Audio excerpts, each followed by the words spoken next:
کو چھاڑا پھیلا جلوہ جہاں جہاں یعنی جمال مقبدے خضرا کہا کہا سدرا پہ جا کے بلبلے سدرا ٹھہر گئے پہنچا میرے حضور کا طلبہ کا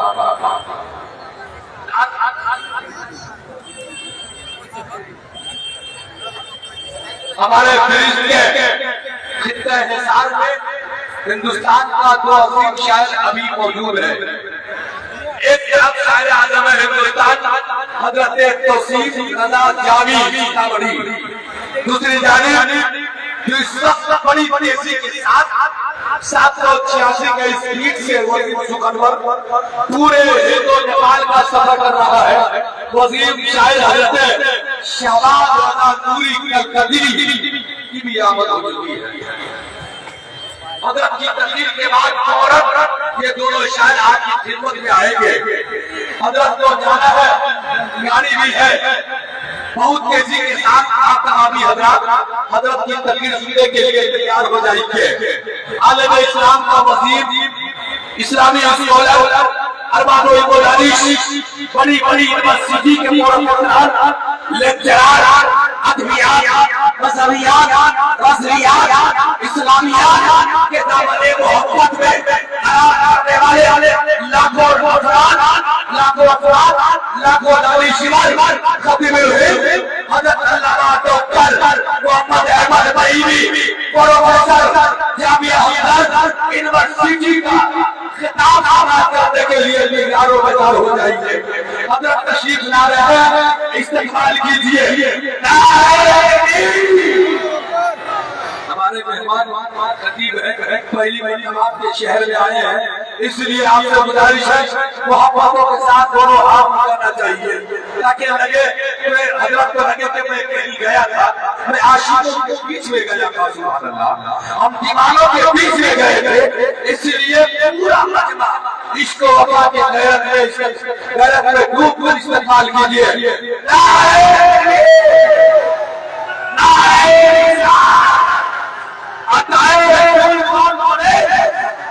مسلک اعلیٰ حیدر علامہ ڈاکٹر محمد احمد بریلوی، نعرہ تکبیر، نعرہ رسالت، فسادوں کے سمندر اچھال رہتے ہیں، آزادی کو دور پتھر جنگال رہتے ہیں.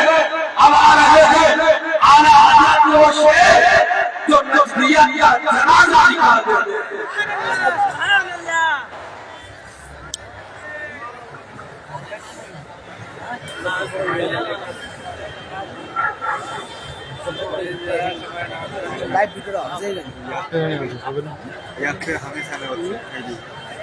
عبید اللہ قادری صاحب کے لیے میں اتنا ہی کہوں گا کہ اس طرح میرے تعارف کی ضرورت کیا تھی، اس طرح میرے تعارف کی ضرورت کیا تھی، میں وہی ہوں جسے آپ نے جانا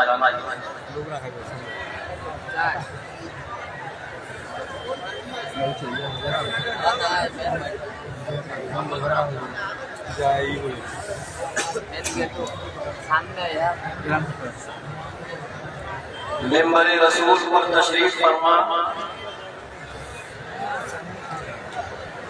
اہل سنت و جماعت کے معزز محترم علماء کرام، ائمہ کرام، بالخصوص حضرت علامہ مولانا ساجد نظامی صاحب اور نقیب اجلاس حضرت علامہ مولانا عبید اللہ صاحب، دیگر علماء کرام، محترم بزرگوں، ہماری پردہ نشین خواتین اور عزیز بچوں، السلام علیکم ورحمۃ اللہ وبرکاتہ. حضرات، اس سے پہلے کہ میں اپنی تقریر یا میں جو کچھ آپ کے سامنے عرض کروں، وہ تین باتیں ذہن کے جاری پر نوٹ فرمائیں. پہلی بات یہ کہ یہ جلسے، یہ محفلیں، یہ دھارمک سبھائیں، یہ کانفرنس علم حاصل کرنے کا بہترین ذریعہ ہوا کرتے ہیں. جو چیزیں مدرسوں میں، اسکولوں میں، یونیورسٹیز میں سالوں میں نہیں ملا کرتی، ان محفلوں کی برکت سے گھنٹوں میں مل جایا کرتی. تو ہمیں ان محفلوں میں، ان کانفرنسوں میں یہ مقصد لے کر آنا چاہیے، یہ ذہن لے کر آنا چاہیے کہ ہمیں یہاں علماء کرام سے کچھ سیکھنا ہے اور سیکھنے کے بعد اسلام کے اس پیغام کو دوسروں تک پہنچانا ہے۔ اگر یہ ہمارا مقصد نہیں ہے کہ جلسوں میں آنا ہمارا بیکار، تو اپنے جلسوں کو بامقصد بنائیے۔ دوسری بات، تقریر کا مقصد ہوتا ہے کہ جو بیان کیا جائے وہ سننے والے کے دماغ میں اتر جائے۔ ہندی میں کہتے ہیں کہ تقریر کسے کہتے ہیں؟ کہتے ہیں ہندی میں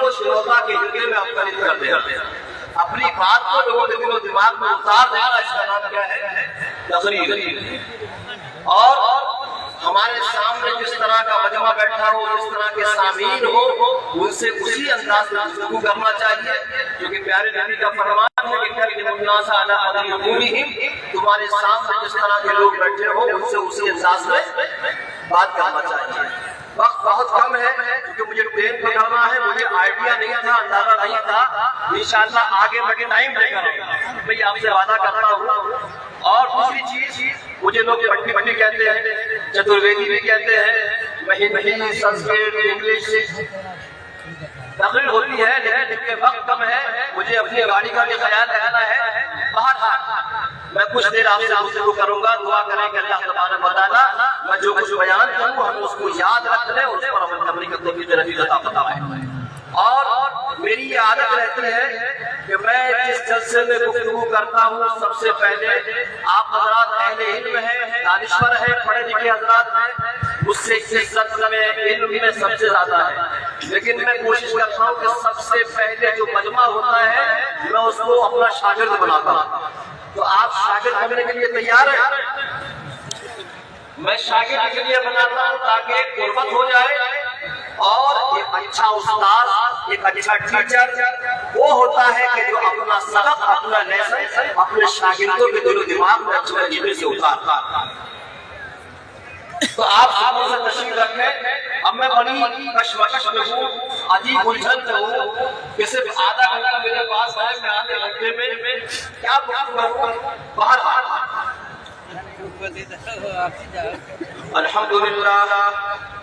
الحمد لله وكفى وسلام على عباده الذين اصطفى اما بعد فاعوذ بالله من الشيطان الرجيم بسم الله الرحمن الرحيم۔ رسول پر عمل کرنے کی توفیق عطا فرمائے۔ حضرات، اس سے پہلے میں نے آپ کو شاگرد بنایا ہے تو سب سے پہلے میں آپ کو الف ب پڑھاتا ہوں۔ آئیے ہم سب سے پہلے اس نبی کی بارگاہ میں محبت و عقیدت کے ساتھ پاک نذرانہ پڑھیں، پیش کریں۔ آپ نے اب تک الف ب پڑھا ہے، لیکن ذرا اس انداز سے پڑھیں۔ الف سے لے کے یہ تک یہ تمام حروف، انہی سے ساری کتابیں ہوتے ہوئے آئی ہیں، سارا قرآن بھی پر منحصر ہے۔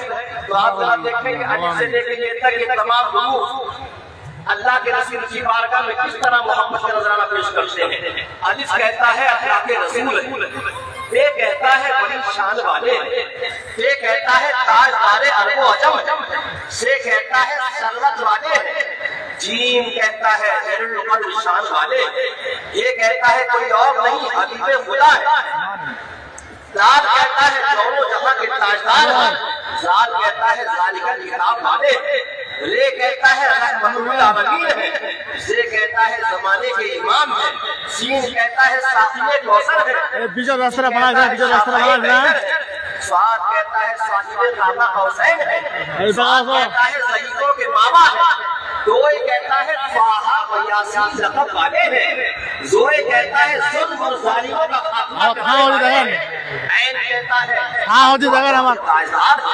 زین کہتا ہے غریبوں کے مسیحا ہے، یہ کہتا ہے فقیروں کے ماما ہے، آپ کہتا ہے قابا قوسین کے صاحب ہے، آپ کہتا ہے کاری کملی والے ہیں، نام کہتا ہے جولاد کے صاحب ہے، نیم کہتا ہے محمد رسول اللہ، نون کہتا ہے نبی المرسلین ہے، اور واو کہتا ہے والضحا واللیل اذا والشان والے ہیں، اور یہ کہتا ہے یحییٰ ساری کائنات میں انوکھی شان والے۔ تو الف سے لے کے یہ تک تمام حروف اللہ کے اس حضور کی بارگاہ میں محبت و عقیدت کے ساتھ درود پاک کا نذرانہ پیش کرتے ہیں. آئیے آپ محبت و عقیدت کے ساتھ بارگاہ رسالت آپ صلی اللہ علیہ وسلم میں درود پاک کا نذرانہ پیش کریں. اللہم صلی علی سیدنا مولانا محمد و بارک وسلم صلاۃ و سلام علیک یا رسول اللہ یا حبیب اللہ یا نعرہ تکبیر، نعرہ رسالت، علماء اہل سنت، خطیب اہل سنت، بیت علامہ زاہد حسین صاحب قبلہ، بیت علامہ مفتی شہاب الدین صاحب قبلہ مصباحی، شاعر اسلام اہل شہباز رضا نوری کلکتبی. نعرہ تکبیر، نعرہ رسالت. حضرات اللہ فرمائے اس ذات پاک کے درشے میں اللہ فرمائے ہماری زبان میں، اور میں اسی کی سرنگانی کرتے ہوئے سیرت رسول کچھ پہلو انشاءاللہ کیونکہ وقت کم ہے، اس لیے بڑی بڑی خواہشات ہیں. اللہ فرمائے سب سے سندر، یاد رکھیں آپ کو شاگرد بنایا کہ زندگی کی زندگی کر کے سمجھانا ہمارا کام ہے. بتا سب سے سندر، سب سے اتم صلی اللہ علیہ وسلم. کوئی بات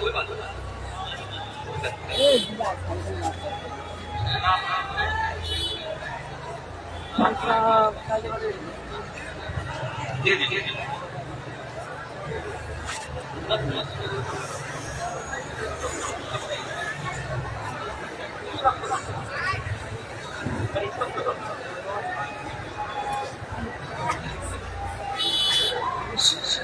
سب سے سندر، سب سے اتم صلی اللہ علیہ وسلم. اور سارے جگ کے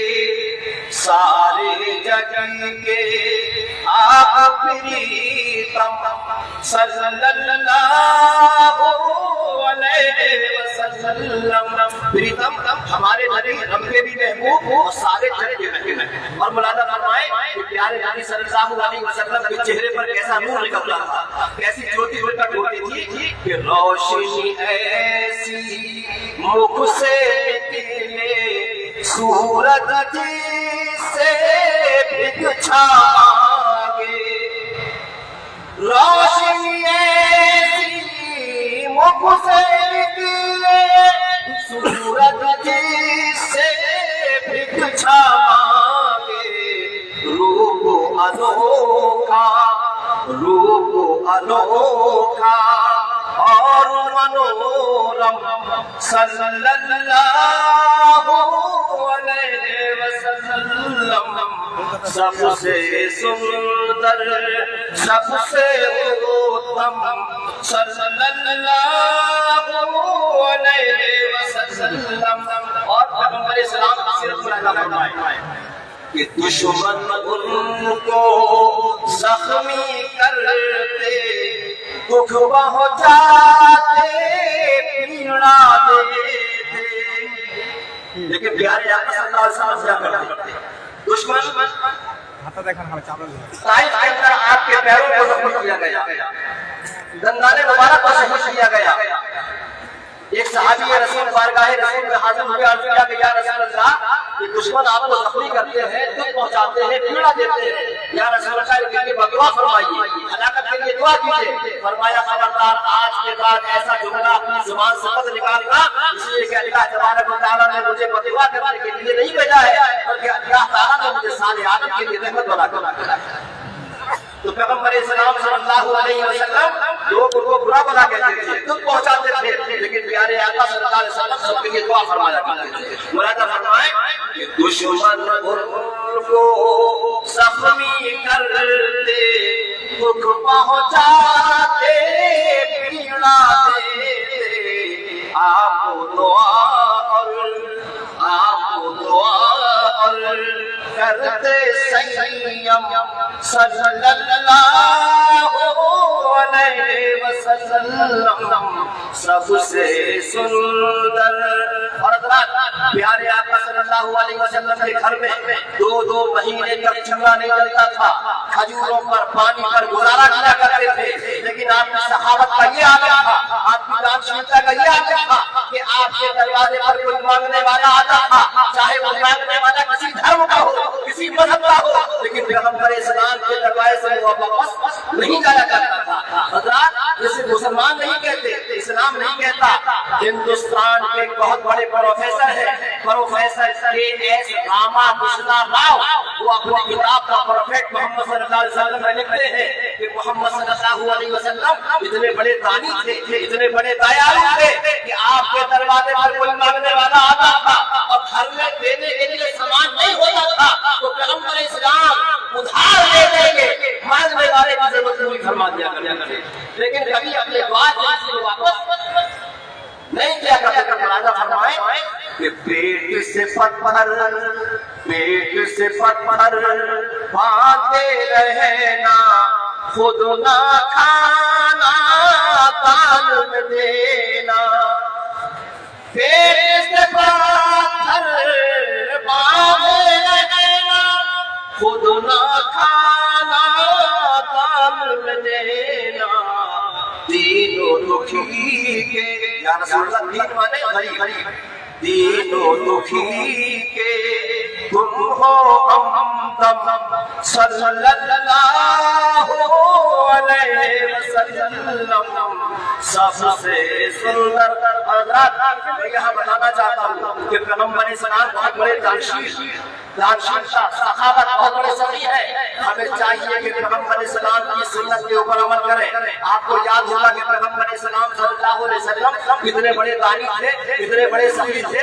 ایک مرتبہ ایک غیر مسلم نے، ایک مرتبہ کسی نے پیغمبر اسلام کو تحفے کے طور پر زمین دی، کچھ بکریاں دی۔ ایک غیر مسلم آیا، کہنے لگا ہے مسلمانوں کے پیغمبر، آپ تو بہت بڑے دھنوان ہیں، آپ تو بہت بڑے مالدار ہیں، اچھا کہ سارے میری مالداری کیا دیکھی، دھنوانی کیا دیکھی؟ کہنے لگا اتنی بڑی زمین، اتنی بڑی بکریاں آپ کے پاس ہے، آپ مالدار نہیں تو کیا ہے؟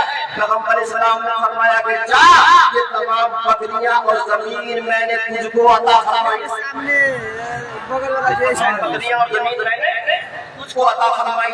ابھی یہ غیر مسلم تھا، پیغمبر اسلام کی یہ محبت، پیغمبر اسلام کی یہ صحابت، پیغمبر اسلام کا یہ کردار، پیغمبر اسلام کا یہ اخلاق دیکھ کر کے ساری بکریاں لے کر اپنے قبیلے میں گیا اور قبیلے والوں سے کہا کہ اے قبیلے والوں، اسلام کے پیغمبر حضرت محمد صلی اللہ علیہ وسلم پر ایمان لے آؤ، ایمان لے آؤ۔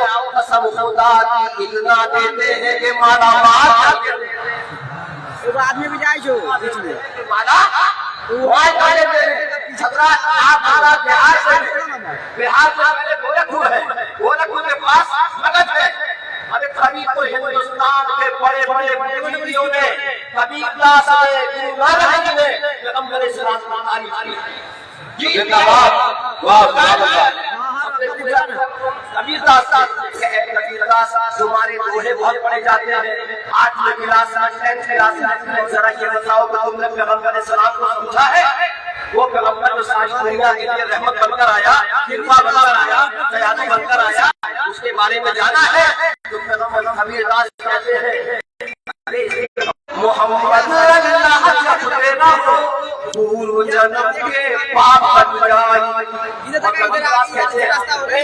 ارے کبیروا، ارے کبیروا، کاہے محمد عبداللہ کی محل میں آئی۔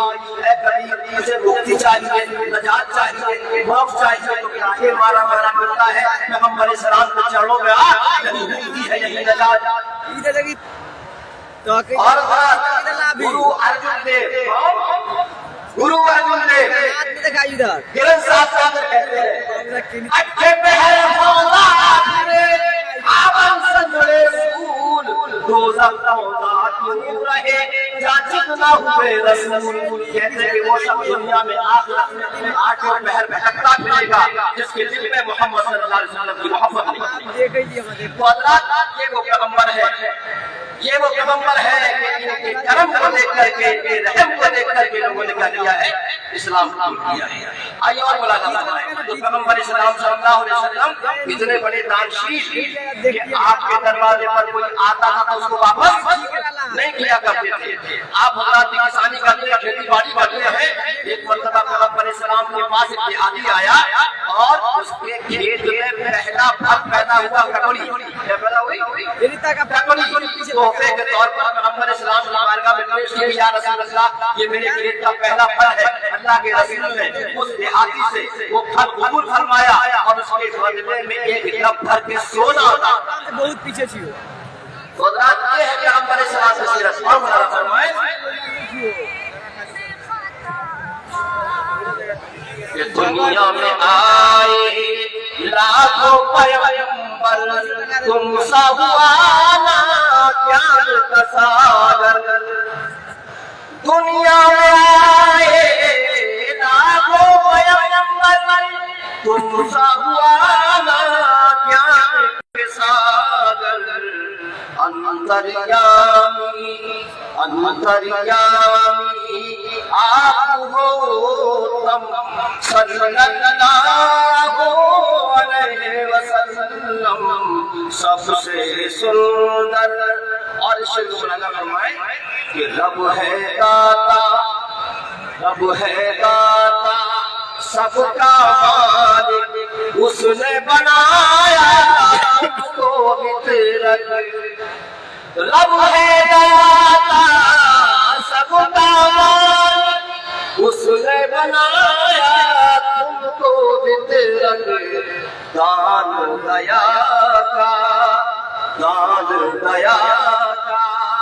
سندر سنگم صلی اللہ علیہ وسلم.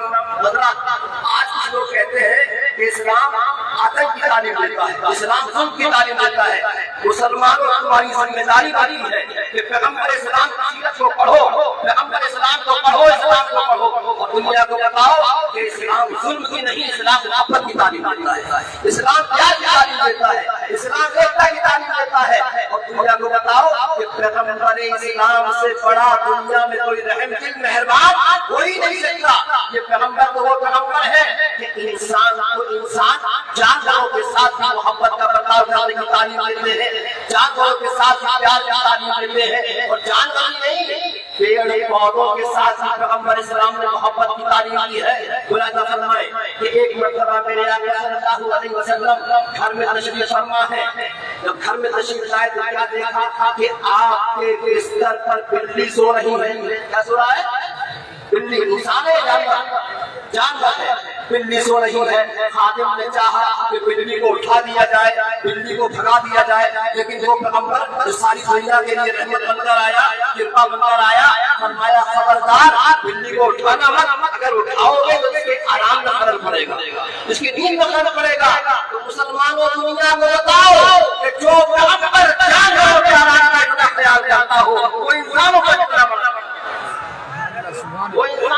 بڑا مہربان ہوگا. اور حضرات مجھے یاد آتا ہے, میں بہت تیزی سے گزر رہا ہوں, اس پہ تقریر کا وقت نہیں ہے.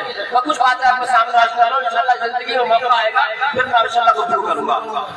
حضرات ایک مرتبہ پیغمبر اسلام کی تعلیم سے متاثر ہو کر, اخلاق سے متاثر ہو کر, آپ کے کردار سے متاثر ہو کر عرب کے ایک ایسے قبیلے نے اسلام قبول کیا جو بکریاں پالتا تھا.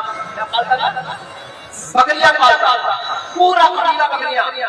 پیغمبر اسلام کی تعلیم آپ کے پیار, آپ کی محبت سے متاثر ہو کر اسلام میں داخل ہو گیا. جب اسلام میں داخل ہو گیا تو اب قبیلے کے بڑے بڑے سرداروں نے کہا کہ یا رسول اللہ آپ کی اخلاق, آپ کے کردار سے متاثر ہو کر اسلام کو قبول کر لیا ہے, اب ہماری تعلیم کا انتظام کیجیے, ہماری شکشا کا انتظام کیجیے. تو پیغمبر اسلام نے فرمایا کہ میں آپ کو دو تعلیم دیتا ہوں. پہلی تعلیم یہ ہے کہ نماز کی پابندی کرو, نماز کی پابندی کرو. اور دوسری تعلیم یہ ہے کہ تمہارے ناخون بہت بڑے بڑے ہیں, ان ناخونوں کو کٹواؤ, ان ناخونوں کو کٹواؤ. تو قبیلے کے سردار کہنے لگے کہ یا رسول اللہ آپ نے فرمایا کہ نماز کی پابندی کرو, سمجھ میں آتا ہے نماز میں بندگی ہے, نماز میں بھکتی ہے, نماز میں اسپرچول ڈیولپمنٹ ہے, سمجھ میں آتا ہے. لیکن یا رسول اللہ آپ نے فرمایا ناخون کاٹو, اس کا کیا راز ہے, کیا فلسفہ ہے, ہماری سمجھ میں نہیں آیا, بتائیے. تو پیغمبر اسلام تو ساری دنیا کے لیے رحمت بن کر آئے, کرپا بن کر آئے, پیار کا پیغام لے کر آئے, رحمت بن کر آئے. فرمایا کہ